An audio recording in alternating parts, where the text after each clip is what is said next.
एक बार फिर आप सभी का बहुत बहुत धन्यवाद कृषि एक्सप्रेस को इतना प्यार देने के लिए। लगातार प्रगतिशील किसानों की कई कहानियां हमने आपके सामने रखी जो हमें प्रोत्साहित करती हैं और बताती हैं कि खेती किसानी में कितनी संभावनाएं हैं। किताबी पढ़ाई केवल 5वीं तक, लेकिन प्रतिभा बेमिसाल। आज हम बात करेंगे एक ऐसे प्रतिभाशाली किसान से जिनके खेती बागवानी के मॉडल को अपनाने में उत्तराखंड से पलायन रुक गया। देहरादून जिले में हटाल गांव के रहने वाले प्रगतिशील किसान प्रेमचंद शर्मा की हिमालय जैसी विशाल प्रतिभा को देखते हुए सरकार ने कई पुरस्कारों के साथ ही उन्हें पद्मश्री से भी सम्मानित किया है। अगले आधे घंटे तक हम उनके साथ उनकी प्रेरणादायी कहानी पर बातचीत करेंगे। किस तरह के मॉडल को उन्होंने रखा है, हम आप उनसे क्या सीखते हैं जानने की कोशिश करेंगे। लेकिन उससे पहले उनके सफर पर यह छोटी सी रिपोर्ट देखिए। प्रगतिशील किसान पद्मश्री प्रेमचंद शर्मा ने अपनी प्रतिभा और वैज्ञानिक दृष्टि से वो कर दिखाया जो उत्तराखंड के दुर्गम इलाके में रहने वाले किसान के लिए एक सपने जैसा है। प्रेमचंद शर्मा का गांव हिमाचल प्रदेश के बॉर्डर से ज्यादा दूर नहीं है। उन्होंने देखा कि उत्तराखंड के लोग काफी संख्या में हिमाचल के खेतों में काम करने के लिए जा रहे हैं। इसीलिए उन्होंने सोचा कि क्यों ना अपने ही गाँव में कुछ ऐसा किया जाए जिससे लोग अपने ही राज्य में रहकर काम कर पाए। साल 1994 में उन्होंने खेती के नए प्रयोगों को शुरू किया। आज उनका ये नवाचार जैविक हाइटल मॉडल के नाम से जाना जाता है। मैं जो है नवाचारी किसान हूँ। खेती में मैंने तरह तरह के अभिनव किए हैं और जब से मैं खेती कर रहा हूँ मुझे नया करने का शौक होता था, तो उसी को मैंने आगे बढ़ाया और आज मैं जैविक हाईटेक खेती कर रहा हूँ। प्रेमचंद ने देखा कि उनके इलाके के किसान परंपरागत तरीके से खेती कर केवल जीवन यापन ही कर पा रहे हैं। इसको देखते हुए उन्होंने गोभी, टमाटर और ब्रोकली जैसी सब्जियों को उगाने के तरीकों पर काम किया और सफल मॉडल प्रस्तुत किया। जैविक और हाईटेक तरीकों के मिश्रण से उनके उगाए उत्पादों की खूब मांग होने लगी। प्रेमचंद के कदम यही नहीं थमे, उन्होंने सेब की खेती पर भी अपने हाथ आजमाए। एक नवाचारी किसान होने के नाते मैंने सेब लगाना शुरू किया। हालांकि लोग बाग हंस रहे थे कि इस बुड्ढे को क्या सोच रही है, जहाँ आम होना चाहिए था वहाँ सेब लगा रहे हैं। लेकिन मेरा भी ये था कि मुझे ये करके दिखाना है और मैंने जो है वो वैरायटी लगाई जो ऊंचाई पे होने वाली वैरायटी। हमने शाम के रोज 1 घंटा उसमें फॉगिंग की, तो हमने रोज माइनस पे तापमान लाया और वो मांग रहे थे 750-800 चिलिंग, लेकिन हमने 1000 से भी ज़्यादा दी। और इस समय सेब बहुत बढ़िया हुआ, जैविक सेब हुआ, देखने लायक सेब था। और अब लोगों को ये हो रहा है कि यार हो सकता सेब किया। प्रेमचंद ने देखा कि अगर पानी का ठीक ढंग से इस्तेमाल किया जाए तो फसलों पर सकारात्मक प्रभाव पड़ता है। इसको देखते हुए उन्होंने सिंचाई के लिए ड्रिप और स्प्रिंकल जैसी आधुनिक पद्धति की शुरुआत की। उनके नवाचार मॉडल के कारण युवाओं में खेती के प्रति दिलचस्पी बढ़ रही है। ड्रिप में आज हमारे गांव का किसान इसलिए आया, नहीं तो पहाड़ में आप जाइए कहीं भी ड्रिप नहीं है। वो इसीलिए आया कि उसमें कितनी बड़ी सुविधा थी और कितना समय बच रहा था, तो आज ड्रिप पे आ गया है। अब अगला कदम मैं उनको उसमें लाना चाह रहा हूँ कि वो जो है जैविक की ओर। पिछले 20 सालों से कृषि क्षेत्र में अहम योगदान देने वाले प्रेमचंद शर्मा को कई पुरस्कार मिले हैं। 2021 में पद्मश्री सम्मान पाने वाले प्रेमचंद कहते हैं कि उत्तराखंड और देश के अन्य इलाकों के किसान उनके जैविक और हाईटेक खेती के मॉडल अपनाकर शहरों की जगह अपने गाँव में ही अच्छी आमदनी हासिल करें। देहरादून से भारत एक्सप्रेस के लिए अभिषेक कुमार की रिपोर्ट। आइए मेरे साथ मिलकर स्वागत कीजिए पद्मश्री प्रेमचंद शर्मा का, जो कि प्रगतिशील किसान हैं, इनोवेटिव किसान हैं। उन्होंने नवाचार के कितने प्रयोग किए हैं ये आपने एक छोटी सी रिपोर्ट में देखा। अब विस्तार से उनसे बातचीत करेंगे। प्रेमचंद जी, सबसे पहले भारत एक्सप्रेस पर आपका स्वागत करता हूं। कृषि एक्सप्रेस आपका मंच और यहाँ पर बहुत से किसान भाइयों को, युवाओं को आपसे बहुत कुछ सीखने को मिलेगा। तो पहला तो एक बहुत दिलचस्प, सेब बहुत बढ़िया हुआ। उसके बाद में कितना फैल पाया ये उत्तराखंड में? हिमाचल का सेब तो बड़ा जाना जाता था, लेकिन ये एक बड़ी मांग रही कि उत्तराखंड में ऐसा क्यों नहीं है, जो बड़ा ही नजदीक का इलाका है, वैसा ही पहाड़ी इलाका है। और क्या उसके बाद में आपको लगा कि आसपास के क्षेत्रों में भी इसी अंदाज में खेती पनप पाई, अन्य किसानों ने भी इसको अडॉप्ट किया? वैसे जो सीमा से लगा हुआ क्षेत्र है वो अच्छा ये कर रहा है सेब। और जो बाकी तो हमारी तो ये निवेदन है, सरकार से भी हम ये कहना चाह रहे हैं कि भाई जिस तर्ज पर हिमाचल खेती कर रहा है वो जो है उत्तराखंड में भी होना चाहिए। क्यों उत्तराखंड के लोग क्यों पीछे है? यहाँ भी आईएएस है, पीसीएस है और हर तरह के उसी तरह के अधिकारी है जैसे हिमाचल में, लेकिन हमको हिमाचल की तर्ज पे अगर आना है तो वहां का ये अपनाना पड़ेगा पूरा। ये फर्क क्या है, ये थोड़ा सा बताइए ना कि ये- हिमाचल में कैसे खेती कर रहे हैं और उत्तराखंड में क्या कमी आप देखते हैं, आपने क्या आइडेंटिफाई किया? हमने एक कहीं कहीं ऐसा है, आप देखिए कि हिमाचल में जो सोलर घेरबाड़ है 80% छूट पे दिया जा रहा है और यहाँ छूट पे नहीं मिल रहा।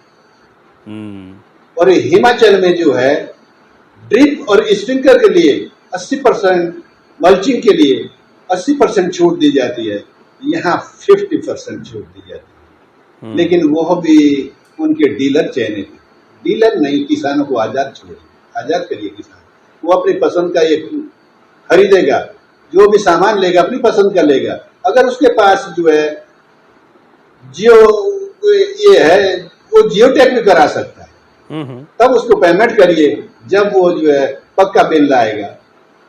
तो मेरा यही, मैं हर जगह यही कह रहा हूं कि किसानों के प्रति जो किसानों के लिए सरकार से जो राज सहायता मिलती है वो किसानों तक पहुंचनी चाहिए। ये मेरा सभी से, हालांकि कई लोग इसमें ये सोचते हैं कि ये पता नहीं ये ज्यादा सियाने बनते, लेकिन ज्यादा सियाने नहीं बन रहे हम ये चाह रहे हैं कि किसानी हमारी तभी बढ़ेगी जब किसानों को फैसिलिटी होगी। आप देखिए कि हमारे गांव के किसान अपने मेहनत के बल पर काफी आगे बढ़ चुके हैं। मेरे युवा, जो हमारे युवा है, ग्रेजुएट है, वो 5-6 हजार में, 10 हजार में अपनी ये ऐसी तैसी नहीं कर रहे। आज मुझे बड़ी खुशी होती है कि मेरे गांव का युवा आज अपने खेत में बहुत अच्छा काम कर रहा है। आज अगर जब वो शाम के टाइम, इस समय बाजार की ओर आता ना, गांव में छोटा सा बाजार है, और तब बैठते तब कहते कि भैया आज आपने क्या किया, कितनी अच्छी बातें करते हो। और जब जैसे टमाटर का सीजन खत्म हुआ तो उसमें कहते कि भाई साहब आपके कितने के बने, कितने लाख तक, अब लाखों में बात कर रहे हो युवा। और उसके तुरंत बाद जो है ये आप जो है गोभी लगा दिए, और गोभी के बाद जो है बीन्स शुरू हो रहे हैं। इस तरह के काम अगर सरकारी नुमाइंदा भी वहां होता और उनको समय समय पर बीज, और कंपनियां, ऐसी कंपनी हमको ऐसी चूज करनी चाहिए जो मतलब अच्छा बीज उपलब्ध कराए। मतलब ये नहीं कि हमने जो आज का ये कृषि एक्सप्रेस आपने बहुत इम्पोर्टेंट बना दिया, टॉप 10 में आपने इसलिए महत्वपूर्ण बना दिया आज के कृषि एक्सप्रेस को, क्योंकि ये वो मुद्दे हैं जो सभी किसान भाइयों के हो सकते हैं कि किस तरह की, एक तो मांगे हैं, दूसरा चीजें जमीन तक पहुंच रही है, नहीं पहुंच रही है। हमने ये देखा कि केंद्र सरकार बहुत सारी योजनाएं लाती है, किसानों को लेकर सरकारें बड़ी गंभीर दिखाई देती हैं, लेकिन जमीन पर वो चीजें कितनी आ पाती हैं, इसके लिए आप किसको जिम्मेदार मानते हैं और आपको क्या लगता है कि किन जगहों पर काम करने की आवश्यकता है? किसान को जो है, जो अधिकारी कर्मचारी किसानों के बीच जाते हैं, उनको उनकी परेशानियां समझनी पड़ेगी और उनको जो राज सहायता मिलती है उन तक पहुंचानी पड़ेगी। तभी तो हमारा जो है हर किसान, आप देखिए पूरे उत्तराखंड में मतलब कुछ भी नहीं हो पा रहा। और हिमाचल का एक युवा, मैं बताऊं, एक युवा की, उनका नाम है बंटी तांटा जी, और वो जो है हिमाचल जुब्बल से है, शिमला जिले में है। तो वो मेरे गांव में उन्होंने कम से कम 8 हेक्टेयर जमीन लीज पर ली है, और वहां पर जो वो नर्सरी इसी साल हाईटेक नर्सरी तैयार की है। और कम से कम वो इसी साल उस खेत में, जहां हमारे टमाटर भी नहीं होते क्योंकि सिंचाई की सुविधा खत्म हो गई थी, आज जो है वो किसान अकेला 2 करोड़ के नर्सरी बेचे। आप देखिए तो हमारे किसान क्यों पीछे रहे। मेरा तो विशेष ही नहीं, आपने बहुत अच्छी बात बोली। आपने एक तरीके से इस उदाहरण के जरिए बता दिया कि किसान में, जमीन में कोई कमी नहीं है, हाँ जहां पर कमियां आती हैं उनको दूर करने की जरूरत है, और वो है वो सुविधाएं, वो इक्विपमेंट्स जो हिमाचल के किसान को सस्ती दरों पर मिल जा रहे हैं, उत्तराखंड के किसान को नहीं मिल रहे हैं। अगर वही सुविधाएं यहां पर मिले तो बहुत मुमकिन है कि यहाँ का किसान भी जी शर्मा, कैसे नहीं यहाँ का किसान भी आगे बढ़ेगा अगर वही फैसिलिटी मिलती है। अगर जैसे हम ड्रिप और मल्चिंग में चाह रहे हैं सब्सिडी, और यहाँ नहीं मिल रही है, और हिमाचल में 80% है, अन्य प्रदेशों में भी है, हमने हर जगह मालूम किया। लेकिन मेरा तो ये निवेदन है, देखिए, आपको सरकार ने पद्मश्री से नवाजा, आपको एक ऐसा नागरिक सम्मान मिला जिसकी चाहत बहुत लोग रखते हैं, तो आपके काम को पहचान मिली। मैं उम्मीद करता हूं कि आपकी आवाज, और विश्वास करिए कि ये कृषि एक्सप्रेस जो है किसानों का एक ऐसा कार्यक्रम बनता जा रहा है जो एक तरह से आवाज भी होता है, और आपकी ये आवाज निश्चित तौर पर उन लोगों तक जाएगी जिनको ये सुनना चाहिए। और ये बहुत महत्वपूर्ण बात है जो आप जैसे जिम्मेदार व्यक्ति ने कही है। मैं आपसे एक बात और जानना चाहता हूं कि ये जो आपने नवाचार किए, क्योंकि क्या होता है, आपने भी उन्हीं अभाव में, उन्हीं परेशानियों के बावजूद काम किया होगा जिनको आज उत्तराखंड के कई किसान महसूस कर रहे हैं। अब आप एक इस लेवल पर पहुंच गए हैं कि आप उनका देखिए, जी हर मंत्रियों को बोला, अधिकारियों को बोला कि जो मैंने नवाचार किया है आप उसको देखिए, कि उस मॉडल को जो है वो प्रदेश में लागू होना चाहिए। लेकिन सिर्फ एक कोश्यारी जी आए और एक धन सिंह जो सहकारिता मंत्री है, धन सिंह रावत जी, वो आए जी। बाकी यहाँ तक कि कोई भी अधिकारी तक नहीं आए। तो मैं इसलिए ये चाह रहा था कि जो मॉडल हमने तैयार किया है वो मॉडल हर किसान तक पहुंचे, क्योंकि उसकी तो हिमाचल भी चाह रख रहा है। मतलब जो आप देखिए, हमने जो है जैविक लिक्विड खाद तैयार किया है, और वह जो है गौ आधारित है जी। तो उसको जो है मतलब वो हमारे कीटनाशक का काम भी कर रहा है, और ड्रिप या स्प्रिंकलर के माध्यम से वो जो है हम खेतों में पहुंचा रहे हैं जी। उसको अभी तक जो है आपके इस मॉडल को थोड़ा सा समझाइए, आपके इस मॉडल के बारे में थोड़ा सा बताइए कि किस तरीके से आप इसको आगे बढ़ाते हैं, किस तरह से खेती करते हैं इस मॉडल से। आप देखिए, मैंने जो है गाजर घास पे काम किया है।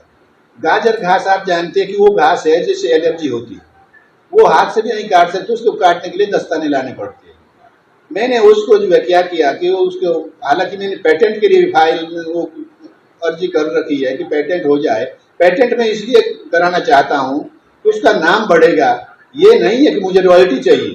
रॉयल्टी के लिए मैंने पेटेंट के लिए फाइल नहीं उसमें बढ़ाई है। मैं चाहता हूँ कि तब उसका नाम बढ़ेगा और सभी जगह अपनाया जाएगा। आप देखिए, हमारे पास इतना बायोमास है जिसको पशु नहीं खाता, वो उसको अगर हम जैविक खाद के रूप में इस्तेमाल करते हैं, वो भी लिक्विड खाद।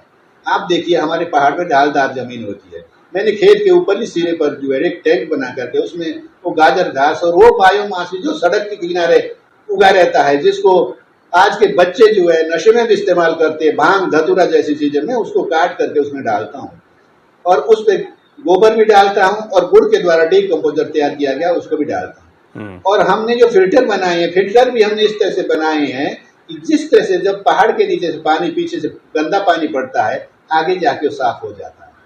तो मैंने वही विधि अपनाई है। मैंने फिल्टर लगातार बना करके उसमें क्या कि पहले बड़ा पत्थर डाला, फिर छोटा डाला, फिर छोटा डाला, और रोड़ी डाली, आखिरी में रेता डाला। वो जो है फिल्टर होके आगे जो है हम उसको खुले टैंक में रखते हैं, ताकि उसमें जो मीथेन गैस बनती है वो 1 हफ्ते के अंदर वो फिर हम खेती में इस्तेमाल करते हैं। और उसके इस्तेमाल से हमारा जो पौधे में लगने वाला कीड़ा है वो भी खत्म हो रहा है। आप देखिए, एक उस खाद बनने से हम कितना, हालांकि शुरू में उसका थोड़ा ये है कि उसका वो तैयार करना जो लोग बाग भी लगता है, अटपटा लगता है, लेकिन जब तैयार हो जाता है वो बहुत सस्ता और सरल है। क्योंकि उसको आप देखिए, आपने कंपोस्ट खाद बनाई, तो वो खाद जो है आपकी पीठ में ले जानी पड़ेगी, खेतों तक पीठ में ले जानी पड़ेगी। और जो ये मैंने लिक्विड खाद तैयार किया है, वह खाद जो है पाइप के जरिए खुद स्प्रिंकलर से और ड्रिप से हम फसलों पे पहुंचा रहे हैं। आप देखिए, एक तो हम उस गाजर घास और उस बायोमास को खत्म कर रहे हैं, जिससे जंगल में घास भी नहीं उग रहा है। और दूसरा देखिए आप कि पीठ में नहीं ले जानी पड़ती वो खाद। अब तीसरा देखिए कि उस खाद भी डाल रहे हैं और सिंचाई भी हो रही है। आप देखिए, एक साथ कितने काम हो रहे हैं। हालांकि लोग सोचते कि अरे इतना बड़ा लंबा चौड़ा स्यापा कौन करे, लेकिन वो जो है हमने तो गेट बाल खोलना है और उसको उस गाजर घास को इकट्ठा करना और उसमें डालना। तो बहुत आसान तरीका है। मैं तो ये भी चाहता हूँ, नीति आयोग में जाना चाहता हूँ, अपनी आवाज को उठाना चाहता हूँ, क्यों नहीं इसको बड़े स्तर पे तैयार किया जाए, क्यों नहीं ऐसी मशीनें तैयार की जाए जिससे जो हम इस बायोमास को जो मशीन के द्वारा बारीक करके और उसको जो है खेतों के लिए हम उसका ये करें, इस्तेमाल करें। जी। तो मेरा तो ये, मैं बिल्कुल अवश्य जाऊंगा एक दिन, अगर मुझे अनुमति देंगे नीति आयोग, तो मैं उनके सामने अपने विचार रखना चाहता हूँ। हम चाहते हालांकि हैं कि लोकसभा आपके में मैंने ये अपने विचार विचार रखे अवश्य हैं। पहुंचे और हमारा मकसद यही है कि किसान भाइयों के महत्वपूर्ण मुद्दे। अच्छा, उत्तराखंड में शर्मा जी, जब हम खेती देखते हैं तो सीढ़ी नुमा खेत होते हैं, क्योंकि जगह तो सपाट आपको मिलती नहीं है, तो एक अलग किस्म की चुनौती होती है। कुछ विशिष्ट फसलें लगा सकते हैं वहां पर, खेती का अंदाज बिल्कुल बदल जाता है, और सिंचाई की चुनौती। ये दो तीन चीजें भी बताएं आप, क्योंकि पहाड़ी इलाकों में जो किसान भाई हैं वो भी थोड़ा आपकी बातों से प्रेरणा ले पाएंगे। इस समय जो है लघु सिंचाई विभाग के एक अधिकारी ने मेरी विनती सुनी। मैं उनका आज भी दिल से बहुत आभार प्रकट करता हूं। उन्होंने कहा कि शर्मा जी आप चाहते क्या? मैंने कहा सबसे पहले हम खेतों में पानी ले जाना चाहते हैं। और उन्होंने कहा कि हमारे पास जो प्रधानमंत्री सिंचाई योजना, कुसुम सिंचाई योजना है, आप उससे सोलर से अपने खेतों में, नदी कितनी दूर है? मैंने कहा नदी हमारे से जो 300 मीटर दूरी पर है। तो उन्होंने हमको वो योजना स्वीकृत की है, बरसात के बाद वो शुरू हो जाएगी। उनका मैं बहुत बहुत आभारी हूँ, क्योंकि उससे जो है किसानों के लिए जब तक पानी नहीं होगा तब तक उसका वो जो है वो काम नहीं करेगा। और उन्होंने एक दूसरा गांव, हमारा सैंज गांव, वहां के लिए भी वो लघु सिंचाई विभाग से वो योजना तैयार कर दी है पाइपलाइन द्वारा, क्योंकि नहर से, जो नहर द्वारा योजना बनाई गई पहाड़ों में, वो जो है क्या होता है कि बरसात में वो खराब हो जाती है, टूट जाती है, फिर दोबारा ठीक नहीं हो पाती समय पर, उससे किसानों को लाभ नहीं मिलता। एक रिक्वेस्ट मेरी आपसे भी है विशेष करके जी, जो आप पत्रकार महोदयों से, सभी से मेरा ये निवेदन है कि आंखों देखी सही होती है, कानों सुनी। आप अवश्य मेरे इस मॉडल को आप एक बार आकर के देखिएगा, तब ये सही ये लगेगा कि वाकई ये मॉडल जो है, जो हमने मॉडल तैयार किया है, वो लागू करने लायक है, ताकि भारत सरकार और प्रदेश सरकार और सभी किसान भाई भी उसको लागू करें। मेरा पहला सवाल ही ये इसीलिए था कि आपका ये मॉडल कितना पॉपुलर हुआ, क्योंकि किसी चीज को रिकॉग्निशन मिलती है, पहचान मिलती है, तो उसके बाद उम्मीद ये की जानी चाहिए कि उस मॉडल को न सिर्फ स्वीकार किया जाए बल्कि ज्यादा से ज्यादा लोगों तक पहुंचाया जाए। तो इसकी बहुत जरूरत है। और मुझे जानकर बड़ी हैरानी है कि ये मॉडल जो है इसको अभी भी आपको दिखाना पड़ रहा है। इसके लिए तो दौड़ दौड़ कर लोगों को जाना चाहिए और देखना चाहिए। मैं ये भी जानना चाहूंगा कि गढ़वाल क्षेत्र है, हम देखते हैं कि कुमाऊं का भी क्षेत्र है, उत्तराखंड में और खेती, ये तो हिमाचल से लगा हुआ जैसा आप बताया आपने क्षेत्र, बाकी जो उत्तराखंड का और पहाड़ी इलाका है, वहां पर कितनी संभावनाएं आप देखते हैं या चुनौतियों को? क्योंकि पलायन एक बहुत बड़ी चुनौती पहाड़ में बना हुआ है अभी हर जगह। बिल्कुल, पलायन के ऊपर तो मैं एक कविता भी सुनाना चाहता हूं आपको जी, क्योंकि मैंने सारा पलायन पे इसी पे निचोड़ निकाला है कि ग्राम स्वराज आएगा कैसे, हम सबको अलग जगाना है, रुकेगा किस तरह पलायन, हर गहराई तक हमें जाना है। रोजगार के चक्कर में पलायन हो रहा आज, रोजगार है बहुत यहाँ पर, समझे नहीं समाज, समझे नहीं समाज। काम सब्जी बागवानी का गजब निराला है, दुग्ध मत्स्य पशुपालन जड़ी बूटी सभी कैश क्रॉप वाला है। पर्यटन में प्रदेश की देश में अलग पहचान, देवभूमि है उत्तराखंड, यही हमारी शान, यही हमारी शान। यहाँ दर्शन को करोड़ों आते हैं, भाग्यशाली समझे अपने को जो यहाँ दर्शन कर जाते हैं। लूट खसोट जो करे यहाँ पर वो ज्यादा नहीं चल पाते हैं, जीवन के जो लक्ष्य है उनके सब अधूरे रह जाते हैं। उत्तराखंड में जो करे सच्चे मन से काम, मनोकामना पूर्ण करेंगे उनकी चारों धाम, मनोकामना पूर्ण करेंगे उनकी चारों धाम। इसी कविता से मैंने पलायन के ऊपर सारा बहुत सुंदर निकाला है जी। और एक मैं सभी से ये निवेदन, जहां भी जाता, अभी मेरा 2 दिवसीय कार्यक्रम दिल्ली विश्वविद्यालय में था, वहां मैंने 4 लाइन की कविता सुनाई, सभी उसको बड़े पसंद की कि आप कुछ भी करो बिना मेहनत के कुछ भी होने वाला नहीं। मैंने उस पर 2-4 लाइन की एक कविता है मेरी कि मेहनत का वो फूल जगत में जो धीरे धीरे खिलता है, किस्मत से जो मिल न सका तो वह मेहनत से मिलता है।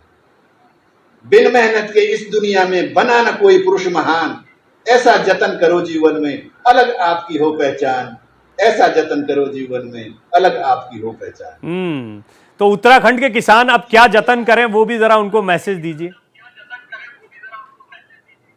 तो वो मैसेज अब आप लोगों ने दिलाना है, मेन तो आप, हम इसीलिए तो आपको लेकर आए आज शर्मा जी हम इसीलिए तो ये कृषि एक्सप्रेस कार्यक्रम चला रहे हैं ताकि आप जैसे जो काफी अनुभवी किसान हैं वो लोगों को सूचना दें, जानकारियां दें, और आपको सुन रहे हैं, देश के करोड़ों करोड़ों किसान सुन रहे हैं। मैं जो है अभी यहाँ कृषि मंत्री जी से भी मिला, उनसे रिक्वेस्ट की कि हम और नहीं मेरे यहाँ मेरी इतनी मदद करो, मैं एक किसान प्रशिक्षण सेंटर बनाऊं एक छोटा सा उसमें, और उन्होंने हालांकि कहा कि शर्मा जी हम अवश्य बनाएंगे।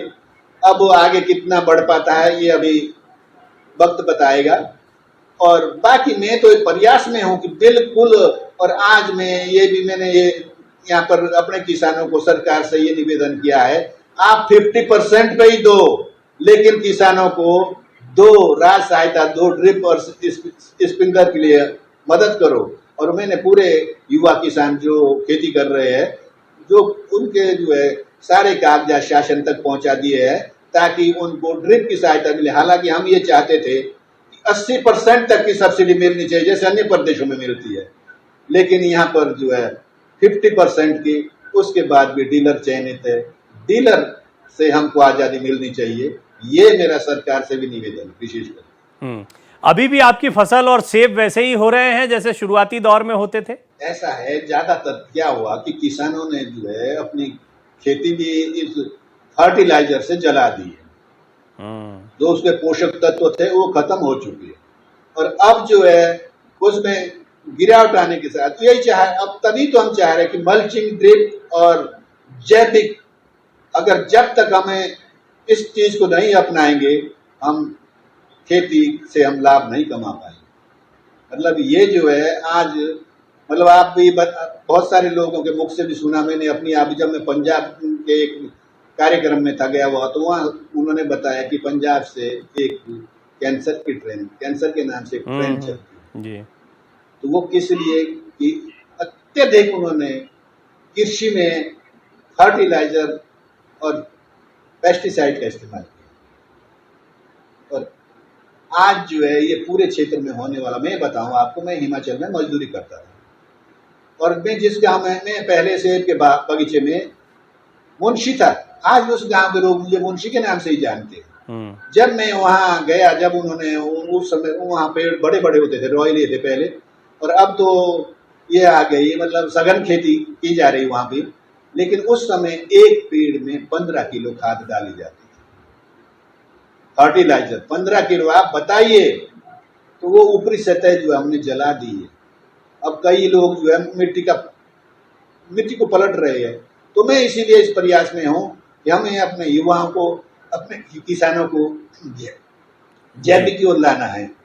ये मेरा प्रयास है, कोशिश भी है और सफल भी रहूंगा। कुछ महत्वपूर्ण बातें जो आपसे बातचीत करके सीखने समझने को मिली, उनमें सबसे अहम बात यह है कि आप विपरीत से विपरीत परिस्थितियों में संभावनाएं निकाल सकते हैं यदि नवाचार से चले, यानी इनोवेशन से चले। दूसरी महत्वपूर्ण बात, सरकार को इस ओर ध्यान देना चाहिए, अधिकारियों को, क्योंकि सरकार की कई योजनाएं हैं कि किसानों तक रियायत पहुंचे, किसानों को जो चीजें सस्ती दरों में चाहिए, जैसे हिमाचल के किसान खेती कर पा रहे हैं वैसे उत्तराखंड के। यह भेद नहीं होना चाहिए कि एक राज्य का किसान जो है कोई रियायत पा रहा है तो दूसरे राज्य का किसान उससे हतोत्साहित हो, उसे प्रोत्साहित होना चाहिए कि ये सुविधाएं हमारे पास है। और तीसरा सबसे महत्वपूर्ण बात जो आपने कही, हमने जमीन के पोषक तत्वों को यूरिया और रासायनिक खादों के इस्तेमाल से खत्म कर दिया। इससे बचना है, बचना है, बचना है, ये लगातार हम कहते रहे। ऑर्गेनिक खेती को बढ़ावा देना है ज्यादा से ज्यादा। प्रेमचंद शर्मा जी, आपसे बातचीत करके बहुत कुछ सीखने को मिला। हालांकि छोटी सी चर्चा थी, लेकिन कई महत्वपूर्ण विषय आपने यहाँ कृषि एक्सप्रेस के जरिए रखे। मैं आपका बहुत बहुत धन्यवाद करता हूं। बहुत सारी शुभकामनाएं आपके प्रयासों में, हम साथ हैं, मैं इतना कहूंगा, क्योंकि आपने पत्रकारों से भी एक अपील की थी। बहुत बहुत धन्यवाद आपका। तो पद्मश्री प्रेमचंद शर्मा जी से हम बातचीत कर रहे थे।